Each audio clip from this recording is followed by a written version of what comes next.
लेना चाहिए, आज का वीडियो इस पर एकदम नहीं है। मुझे पूरा यकीन है कि जो हमारे सब्सक्राइबर्स और व्यूअर्स हैं वो बहुत समझदार हैं और जिनके ऊपर भी फाइनेंशियल जिम्मेदारी है उन्होंने ऑलरेडी टर्म प्लान लिया हुआ है।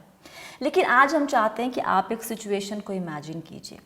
मान लीजिए कि आपने एक अच्छे जिम्मेदार इंसान की तरह अपने परिवार की फाइनेंशियल सिक्योरिटी के लिए एक टर्म प्लान लिया है, उसका कवर है 2 करोड़ रुपए।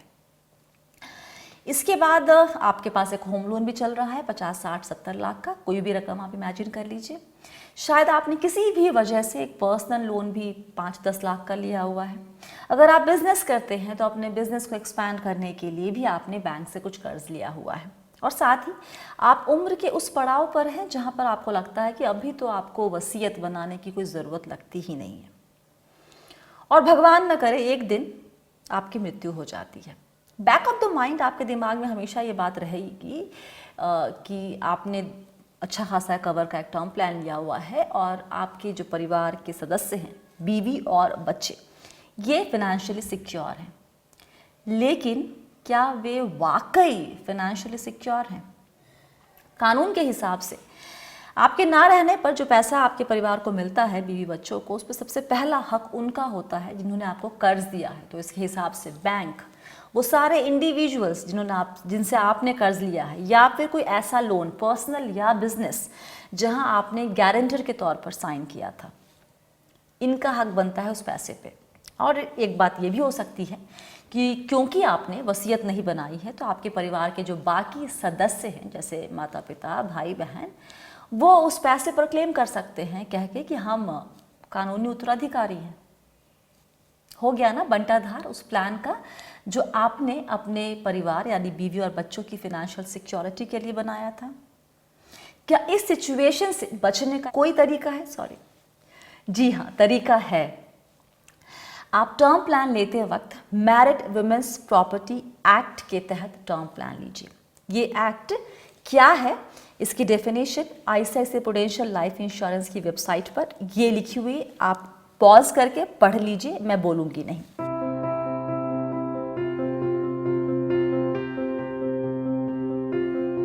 सरल शब्दों में मैरिड वुमेन प्रॉपर्टीज एक्ट 1874 का सेक्शन 6 कहता है कि किसी शादीशुदा व्यक्ति की मृत्यु के बाद बीमा आदि से मिलने वाली सुविधा पर उसकी पत्नी और बच्चों का ही हक है। मतलब अगर आप अपना term plan married women's property act के तहत लेते हैं तो आप ये इंश्योर करते हैं कि जो क्लेम का पैसा है वो सिर्फ और सिर्फ आपकी पत्नी या बच्चों या फिर पत्नी और बच्चों को ही मिलेगा। किसी भी कर्जदार का उस पैसे पर कोई हक नहीं बनेगा और परिवार का कोई और सदस्य उस पैसे पर अपना हक नहीं जता सकता है। तो सवाल ये कि कैसे लेते हैं एमडब्ल्यूपी एक्ट के तहत टर्म प्लान। देखिए, आईसीआईसीआई प्रू की वेबसाइट पर ही लिखा हुआ था कि टर्म प्लान लेते वक्त आपसे ये पूछा जाता है कि क्या आप ये टर्म इंश्योरेंस एमडब्ल्यूपी एक्ट के तहत लेना चाहते हैं। जवाब मिलेगा हाँ, तो आपने कुछ डिटेल्स भरनी होगी, जैसे बेनिफिशियरी का नाम, उनके साथ आपका रिश्ता, उनका डेट ऑफ बर्थ वगैरह वगैरह। और एक बात ख्याल रखिए, आप बेनिफिशियरी सिर्फ और सिर्फ अपनी पत्नी, अपने बच्चे या फिर बच्चों को बना सकते हैं, इसके अलावा किसी को नहीं। आमतौर पर आपको पॉलिसी के साथ जो उनका प्रपोजल फॉर्म होता है उसके साथ आपको एक अडेंडम भर के देना होता है।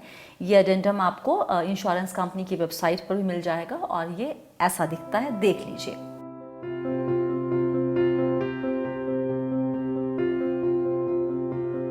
कुछ चीज़ों का आपको ख्याल रखना है, ठीक है। एमडब्ल्यूपी अडेंडम आप सिर्फ और सिर्फ नया टर्म प्लान लेते वक्त ही अटैच कर सकते हैं। पुराने टर्म प्लान के साथ आप इसको ऐड नहीं कर सकते हैं। एक बार आपने ये अडेंडम अटैच कर दिया तो आप इसको किसी भी हालत में बदल नहीं सकते हैं।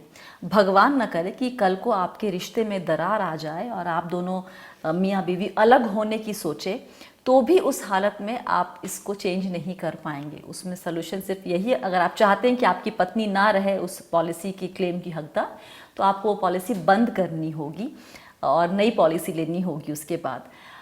लेकिन आप इसको चेंज नहीं कर सकते हैं, इस बात को आपको ख्याल में रखना है। कुछ और सवाल जिसके जवाब आपके पास होने चाहिए पहला ये कि अगर आपने पत्नी को बेनिफिशियरी बनाया हुआ है और उनकी मृत्यु आपसे पहले हो गई तो क्या? ऐसे केस में आपकी मृत्यु के बाद जो लीगल उत्तराधिकारी होंगे वो उस पैसे को क्लेम कर सकते हैं या करेंगे। अच्छा ये होगा कि जब आप बेनिफिशियरी बना रहे हैं, नाम डाल रहे हैं, तो सिर्फ एक नाम ना डालें, अपनी पत्नी के साथ अपने बच्चों के नाम भी वहाँ पे डाल दिए और रेशियोज तय कर दें कि 20% of this claim will go to wife और 30% टू द किड और चिल्ड्रन। इस तरीके से तो आप ये बांट सकते हैं। MWP एक्ट के तहत क्या एक से ज़्यादा टर्म प्लान ले सकते हैं? जवाब है हाँ, आप ले सकते हैं। आप अगर 3-4 टर्म प्लान ले रहे हैं तो आप चारों को मैरिड वुमेन्स प्रोटेक्शन एक्ट के तहत ले सकते हैं। क्या पेरेंट्स को बेनिफिशियरी बना सकते हैं? नहीं, आप बेनिफिशियरी सिर्फ और सिर्फ अपनी पत्नी, अपने बच्चे या फिर अगर एक से ज़्यादा बच्चा है तो अपने बच्चों को बेनिफिशियरी बना सकते हैं और किसी को भी नहीं। किसे ऑप्ट करना चाहिए ये MWP एक्ट के तहत टर्म प्लान?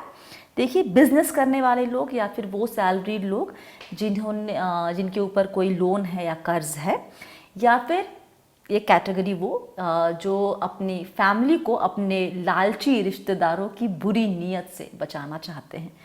तो अगर आप इन दोनों कैटेगरी में से किसी में भी आते हैं तो आपका जो टर्म प्लान है बेहतर होगा कि वो MWP एक्ट के तहत हो, ताकि रियल सेंस में आपका परिवार यानी बीवी और बच्चे फिनेंशियली सिक्योर्ड रहें आपके ना रहने पर भी।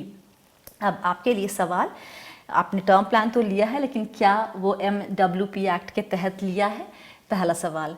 दूसरा सवाल कि अगर नहीं लिया है तो क्या अब आप सोच रहे हैं कि आपको ऐसा लेना चाहिए था, या फिर आप अगला टर्म प्लान अगर लेंगे तो वो MWP एक्ट के तहत लेंगे क्या?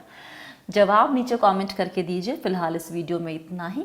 आप हैं मेरे यानी स्वाति के साथ और हम सब हैं बहुत ही सावधानी और समझदारी के साथ अमीर बनने के सफ़र पर।